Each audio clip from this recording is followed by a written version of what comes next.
Oh my goodness, one of my faves. So excited what we're cooking today, guys. I just had to show you the end result. It is Marry Me Chicken, which I'm sure you've probably heard about, the viral Marry Me Chicken, but in a pasta bake. And it's delicious and it's oozy and it's comforting and it's so easy, all done in one pot. And let's get going. Okay, we're gonna get started here. Firstly, I'm gonna add a little bit of oil from my sun-dried tomatoes, just a little cheeky hack because there's lots of flavor in that oil. And I'm gonna do half my butter for now and see how I go into the pan. Let that melt. And as that's melting, I'm going to add in my brown onion, just one brown onion chopped. Get that sizzling and sautéing. Okay, and then I've got 2 to 3 cloves of garlic that's finely chopped. Add that into your onion. And I'm gonna add that remaining butter now. Pop that in and then 1 to 2 minutes of stirring, sautéing that. Now we're going to add a little bit of plain flour and some dried Italian herbs. The plain flour is going to help thicken it up and make a paste before we add our milk and cream. So we're stirring that through, and a little bit of dried Italian herbs as well.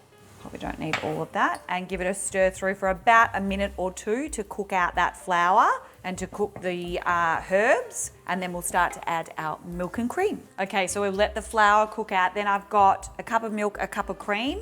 You can combine them and stir it in together, but I'm gonna start with my milk just because the bottom is getting a little bit sticky and I don't want the cream to burn and curdle. So I'm gonna start to stir that in slowly. Getting it everywhere. Sometimes I feel like that jug is just designed really poorly. So anyway, that's not the point of this video. We're not talking about the flaws in our utensils and appliances. Stirring through that milk, see how it's starting to thicken up? This is exactly what we want. It's making a thick, lovely paste for our pasta bake. I'm gonna pour the rest of that milk in now.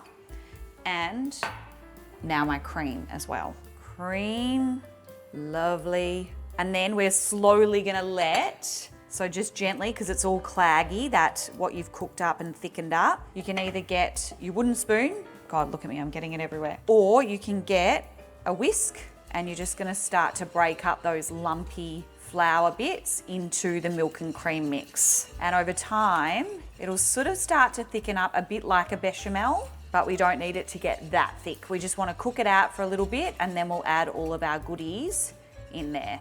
Okay, so that's about 3 to 4 minutes of stirring the milk and cream through. It's actually got quite thick.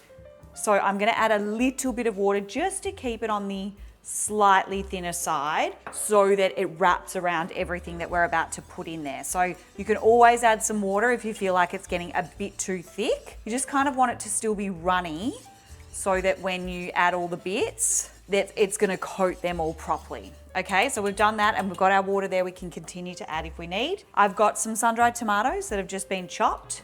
They're gonna go in, stirring around. I'm gonna turn it up a little bit here. Then I've got some chicken. Oh, actually I wanna add my spinach now. About 2 handfuls of spinach, because as we know, spinach goes down to absolutely nothing. I'm gonna take out my whisk now because that ain't gonna work. Oh my God, we've got a sun-dried tomato stuck in there. Oh my God. All right, we're just gonna have to, oh, he fell in. Get your wooden spoon and, sorry, I don't know what I'm doing.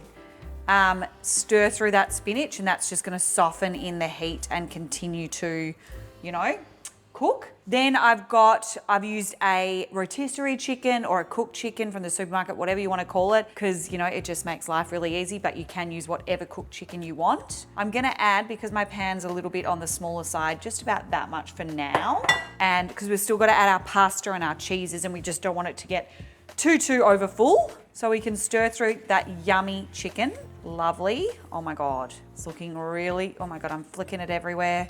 It's looking really yummy though. Then we are going to salt and pepper. So a good pinch of salt. We're not adding any stock or anything like that. So you do need a good pinch of salt. You're not getting much salt from anywhere else. And a good sprinkle of cracked black pepper or pepper of whatever kind you have. That's looking really lovely. Look how it's thickened up, but it's still sort of kind of coating everything really well and it's slipping off. Then I've got some cooked pasta. I'm using some elbows, or they're macaroni elbows. I think that's what they're called.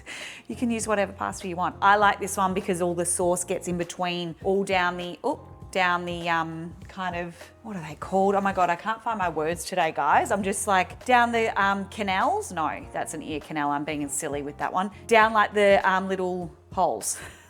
So stir that all through, and then we're gonna be able to, because I didn't put everything in, we're gonna be able to see how much more we can fit. So that is looking delicious. What I'm gonna do now, I'm like, I've got still a little bit of room, because remember we can go right to the top with cheeses and all that stuff. So I'm gonna add all the spinach, because it does disintegrate to nothing. I'm gonna add a little bit more chicken, but I don't mind about having a bit of leftover chicken, because that can be used in a sandwich or whatever tomorrow. And we're gonna stir all of that through, and then it's time for our cheeses. My biggest problem here is trying to keep it all in the pan, because you know me, Cyclone says he comes out and just, you know, whacks it around everywhere and makes a total mess. So stir that all through gently, and let it just cook for 1 to 2 minutes. Let that all soften. Last little thing before we go into the grill or oven, parmesan, just grated parmesan I'm adding in, yum. And some grated mozzarella, or actually I think this is the 3 cheese blend. I didn't actually have mozzarella in my fridge. So we're gonna leave a little bit for the top. So we're gonna add about that much to stir through, and then I'm gonna keep that to put on the top so it gets all golden and bubbly. So we're stirring that through. I mean, oh my God, the fact that I'm leaving most of this still in the pan is a miracle, because I am not the neatest of cooks. Don't pride myself on my neatness when I cook. All right, oh wow, it smells amazing, and it's just looking so creamy and so delicious. Stir that all through. Oh my God, listen to the noise too. It's so, oh my God. See, here it comes, guys. It's all starting to fall apart. Okay, look at the cheesiness. Ready? Oh my God, it's gonna be so good after it comes out of the grill. Marry me chicken pasta bake. Like, oh, could things get much better? Oh my God, okay. Let me just tidy up a tiny bit here. Okay, so that's all stirred through. The last little bit is we're gonna put on some yummy, bubbly cheese, and then we get it in a hot oven or under a grill, and let it finish baking, and then it's ready to eat. So there we go, cheesy. Let's see if I can pick it up.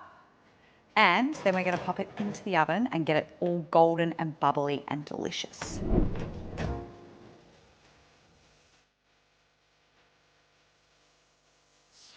Okay, let's serve some of this yummy, delicious, oh my gosh, yum. Still steaming, don't we love that? Comfort in a bowl. Okay, let's have a little try. Might burn my mouth off, but let's see. A little bit of the cheesy bits.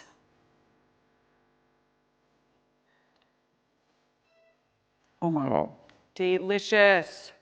The perfect winter meal. You can meal prep it on a Sunday if you've got the time. Heat it up, throw it in the oven for whatever time during the week, and you've got yourself a comforting, delicious, creamy, warming dinner. I mean, who doesn't love that? Look at that steam. Delicious.